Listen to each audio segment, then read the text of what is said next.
så man venter på den reklamepause, der aldrig kommer på DR. Ja, og altså, så lige pludselig er man på toilettet i det øjeblik, at vinderen bliver udråbt, eller der sker et eller andet vildt, og det holder jo ikke. Det duer ikke. Nej. Og derfor har vi jo lagt en officiel tissepause ind nu. Det er sådan, at vi har lavet et lille stykke musik til jer, og den begynder nu. Og lige fra nu af har I 1 minut og 27 sekunder til at komme ud og tisse. Go!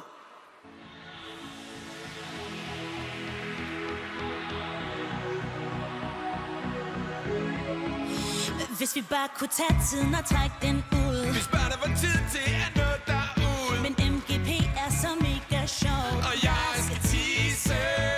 Måske med et campingstoilet. Kunne stå midt i stuen, så var det